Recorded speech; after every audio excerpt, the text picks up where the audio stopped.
اس لیے ہم لوگوں کو جانور کو ذبح کرتے وقت جن چیزوں کا خیال کرنا چاہیے، اہتمام کرنا چاہیے، وہ بہت ضروری ہیں، اور قربانی کے وقت تو ان چیزوں کا اہتمام کرنا ہر مسلمان کے لیے جو قربانی کرتا ہے بے حد ضروری ہے۔ دیکھیے، ایک تو یہ کہ قربانی کی نیت کرنا بہت ضروری ہے کہ میں قربانی کی نیت کر رہا ہوں۔ دوسرے یہ، یا تو جانور خریدتے وقت قربانی کی نیت کرے، یا پھر ذبح کرتے وقت قربانی کی نیت کرنا چاہیے، اور کسی ایسے شخص کو بالکل شریک نہ کریں جس کی قربانی کی نیت ہی نہ ہو۔ اگر شرکاء میں سے کسی ایک کی نیت بھی قربانی کی نہ ہو بلکہ گوشت کھانے کی ہو، کباب اڑانے کی ہو، کوفتے کھانے کی ہو، تو یہ سب کی قربانی درست نہیں ہوگی، یہ یاد رکھ لیجئے گا۔ اگر خود ذبح کرنا جانتے ہوں تو اپنے ہاتھ سے خود ذبح کرنا چاہیے، ورنہ کسی اور سے ذبح کرا لیں، لیکن جن کی قربانی ہے وہ کم سے کم ذبح کے وقت وہاں موجود ہونے چاہیے، اللہ یہ کہ کوئی مجبوری نہ ہو۔ حضور اقدس صلی اللہ علیہ وسلم نے قربانی کے وقت حضرت فاطمہ رضی اللہ تعالیٰ عنہ کو جانور کے قریب حاضر ہونے کو فرمایا تھا کہ آپ ذرا جہاں آ جاؤ۔ خود ذبح کرنے میں یا دوسرے درجے میں اپنی موجودگی میں کسی ذبح کرانے میں، بہتا خون اپنی آنکھوں سے دیکھنے میں، جو شوق اور خلوص اللہ تعالیٰ کے ساتھ تعلق اور مقاصد قربانی کی تکمیل جو اس صورت میں ہو سکتی ہے، کہیں دور بیٹھے کسی ذبح کرانے کی وہ بات نہیں آ سکتی۔ ایک چیز اور ذہن میں رکھیں، عورتیں جب قربانی کے وقت حاضر ہوں تو ان کو پردے کا اہتمام کرانا بھی لازم اور ضروری ہے۔ حدیث میں آتا ہے کہ بلا شبہ اللہ تعالیٰ نے ہر کام میں خوش اسلوبی اور سلیقہ مندی فرض کی ہے۔ اس لیے بھائیو، جب تم کسی شخص کو جو ہے قصاص وغیرہ میں قتل کرو تو خوش اسلوبی سے قتل کرو، جب تم کوئی جانور ذبح کرو تو خوش اسلوبی سے ذبح کرو۔ اس کا عمدہ طریقہ یہ بیان کیا کہ اپنی چھری کو پہلے سے تیز کر لو۔ میں تو یہاں تک دیکھتا ہوں کہ ایسی چھری جن کی سارے سال چھریاں نہ اٹھی، اور ان میں ایسے جیسے برسی کاٹنے کی دانتیاں ہوتی ہیں، ایسے اس کے اندر دانتے بنے ہوتے ہیں، اور آ جاتی ہیں پونچھڑے پکڑ کر اور بیکار چھریاں لے کر۔ میرے بھائیوں، ایسا بالکل نہ کریں، اور اس سے احتیاط کریں، اس سے گناہ لازم آئے گا۔ چھری پہلے سے اچھے سے تیز کرا لیا کریں۔ اس طرح جانور کو موت کی تکلیف سے جلدی راحت دے دینی چاہیے۔ اس لیے ذبح کے وقت جو کاٹنے والا ہوتا ہے قصائی، اس کو بھی کچھ چیزوں کا اہتمام کرنا چاہیے، اور آپ کو جانچنا چاہیے کہ وہ ایسا کر رہا ہے کہ نہیں کر رہا۔ یہ نہیں کہ بس بیٹھ گئے اپنا کر لو بھائی، دھر لو بھائی، یہ چیز بالکل درست نہیں ہے۔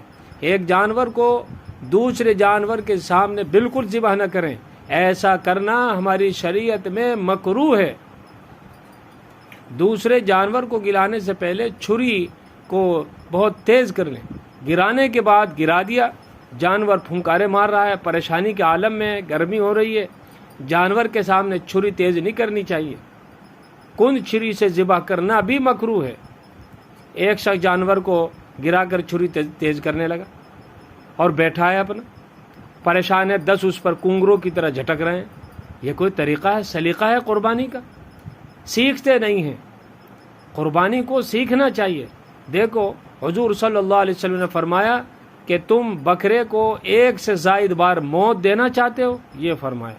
1 سے، اس کا بات سمجھ میں آئی کہ نہیں؟ ایک یہ کہ جانور کو ذبح کرنے کی جگہ پر سختی سے گھسیٹنا اور کھینچتے ہوئے لے جانا، یہ بھی شریعت میں ناپسند ہے، مکروہ ہے۔ خاص طور پر پیچھے کی ٹانگوں کو آگے کی طرف کھینچنا تو مکروہ ہے، تحریمی ہے، مکروہ ہے، تحریمی۔ آپ یہ کہتے ہیں مولوی صاحب کو کیا پتہ؟ تمہیں پتہ ہے جس وقت قصائی جانور کو گرا رہا ہو، آوازیں کسنا، تبصرے کرنا، جانور قصائی کو لات مار دے اور اس پر خوش ہونا، غیر اخلاقی، غیر اسلامی حرکات میں داخل ہے۔ میرے بھائیوں، عبادت کا سیٹی بجانا، تالیاں بجانا، پیٹنا، یہ کفار کا شیوا ہے، کفار کا۔ یہ جو اس وقت کے جو کافر ہوتے تھے ان کا شیوا تھا کہ وہ ایسی حرکتیں کیا کرتے تھے۔ اللہ سے دعا کرنی چاہیے، اللہ تعالیٰ اس قربانی کو قبول فرما لے۔ دل کے اندر نرماہٹ ہو، یہ وقت دل و دماغ پورے طور پر اللہ کی طرف متوجہ ہونے کا اور اللہ کو دل کا تقوی دکھانے کا وقت ہوتا ہے۔ دوستو کہ اے اللہ، میں صرف تیرے لیے قربانی کر رہا ہوں، میرا کوئی مقصد نہیں ہے سوائے اس کے کہ تو مجھے معاف کر دے، میری قربانی کو قبول کر لے۔ یہ ایک عبادت ہے، اس کو عبادت کے طور پر ادا کرنا چاہیے، نہ کہ ہگڑ بازی۔ اس کو لہو و لعب اور تفریح نہ سمجھنا چاہیے۔ نیز اس وقت یاد رکھیے گا کہ کھیل تماشے کے لیے جانور کی تصویر کھینچنا، مووی بنانا، یہ بہت ہی بیہودہ حرکت ہے، حرام کے قریب ہے۔ اور یہ کہ جانور کو ذبح کے لیے جب لایا گیا، گراتے ہوئے اس کی ناک ٹانگ ٹوٹ گئی، جو کوئی عیب پیدا ہو گیا تو پھر کیا کرو گے؟ مثلا گائے ہاتھ سے چھوٹ گئی، بکرا ہاتھ سے چھوٹ گیا، کٹڑا ہاتھ سے چھوٹ گیا، اسی اثنا میں ایک آنکھ پھوٹ گئی، پھر اسے پکڑ کر ذبح کر دیا گیا تو قربانی درست ہو گئی۔ ذبح کرتے وقت چھری ہاتھ سے چھوٹ کر آنکھ وغیرہ ضائع کر دے تو بھی یہی حکم ہے۔ اور ایک یہ بھی یاد رکھیں کہ جانور کو ذبح کرتے وقت قبلہ رخ لٹانا چاہیے۔ ذبح کرتے وقت تمام شرکا کا نام پکارنا بالکل ضروری نہیں ہے کہ کھڑے ہو گئے عبد الرحمن، سلطان، سمیع الدین، سمیع اللہ، یہ ضروری نہیں ہے۔ ہاں، ذبح کرنے والا ذبح کرتے وقت تمام شرکا کی طرف سے ذبح کرنے کا خیال دل میں رکھے کہ میں ان سب کی طرف سے اس قربانی کو کر رہا ہوں۔ اگر تمام شرکا کے نام پکارنے کا مقصد ذبح کرنے والے کے علم میں لانا ہے تو اس میں کوئی مذائقہ بھی نہیں، لا سکتے ہیں کہ بھائی فلاں فلاں صاحب کی قربانی ہے۔ ذبح کرنے والا قصائی کا منہ ذبح کرتے وقت قبلے کی طرف ہونا سنت ہے، ثواب ہے۔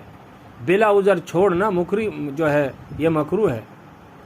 اور یہ دعا یاد کر لیں پہلے سے، اور یہ سنت ہے جب جانور کو ذبح کرنے کے لیے ہم قبلے کی طرف لٹائیں تو یہ نیت ضرور کرنی چاہیے، انی وجہت وجہی للذی فطر السماوات والارض حنیفا وما انا من المشرکین ان صلاتی ونسکی ومحیای ومماتی للہ رب العالمین لا شریک لہ وبذلک امرت وانا اول المسلمین۔ کیا مطلب؟ میں نے اپنا رخ اللہ کی طرف کر لیا ہے، آپ کرتے نہیں ہو۔ جس نے زمین آسمان کو پیدا کیا، ابراہیم علیہ السلام کے طریقے پر ہر طرف سے یکسو ہو کر، اندازہ کر لیے گا، ہر طرف سے یکسو ہو کر، اور میں شرک کرنے والوں میں سے نہیں ہوں۔ میری نماز، عبادت، میری قربانی، میرا جینا، میرا مرنا سب اللہ رب العالمین کے لیے ہے، اس کا کوئی شریک نہیں، مجھے اسی کا حکم ہے، اور میں تو سراپا فرما برداروں میں سے ہوں، ماننے والوں میں سے ہوں۔ لیکن اس کے پڑھنے میں اتنی دیر نہ لگائے کہ جانور کو اذیت ہو کہ کھڑا ہوا قاری صاحبی بنا کھڑا ہوا ہے۔ ہاں، پڑھنے میں دشواری ہو رہی ہو تو اس کو چھوڑ کر دل میں صرف یہ نیت کر لیں کہ میں قربانی کر رہا ہوں، اتنا کافی ہے۔ ذبح کرنے والا اپنا دانا پاؤں جانوروں کے پہلو میں رکھتے اور دل میں نیت کر لے کہ میں اپنی طرف سے یا اپنے تمام شرکا کی طرف سے قربانی کرتا ہوں۔ اللہ امین کا حوالہ کا بسم اللہ اللہ اکبر، اے اللہ یہ قربانی تیری ہی توفیق سے تیرے ہی واسطے ہے، اللہ کا نام پر ذبح کرتا ہوں، اور اللہ ہی سب سے بڑا کہتے ہوئے ذبح کرے۔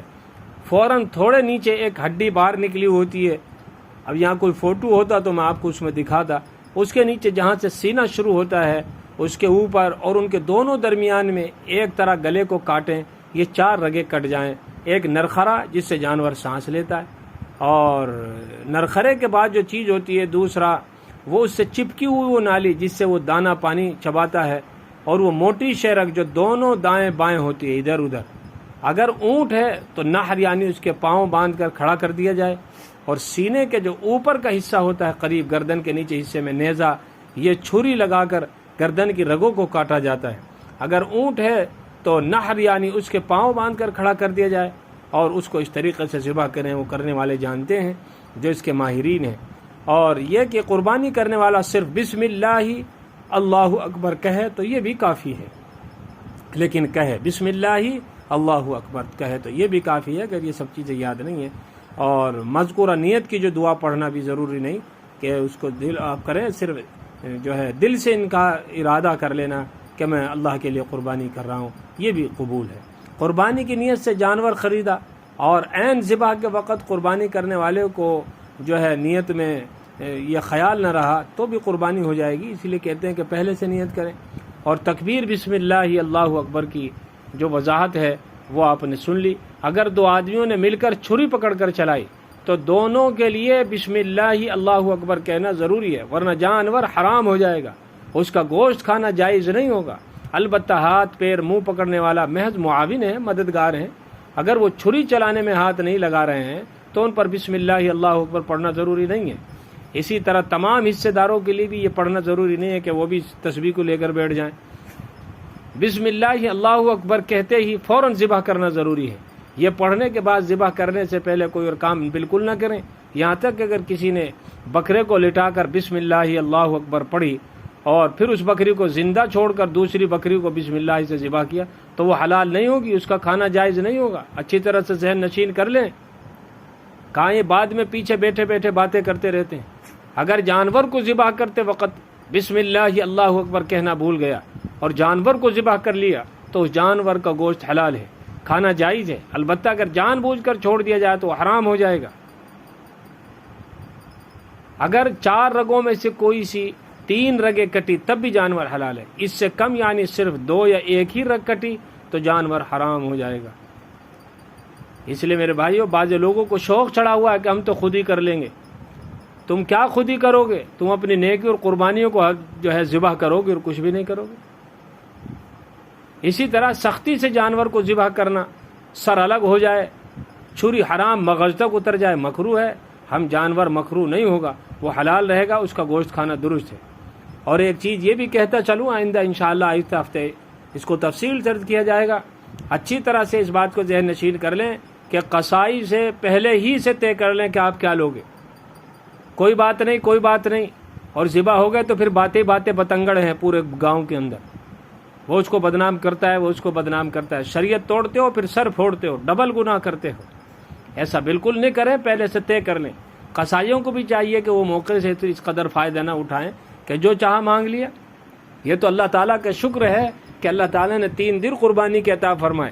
ایسا لگتا ہے کہ اگر 1 دن ہی قربانی کا ہوتا تو قصائی کھڑا ہو جایا کرتا اور کہا کرتا کہ جتنے کا جانور اتنے ہی کم ہے، چاہے اسے کاٹ لو چاہے مجھے ذبح کر لو. یہ تو اللہ کا شکر ہے، 1 دن میں زیادہ ثواب ہے پہلے دن. تو یہ ضروری نہیں ہے کہ آپ سبھی پہلے دن کریں، دوسرے دن، تیسرے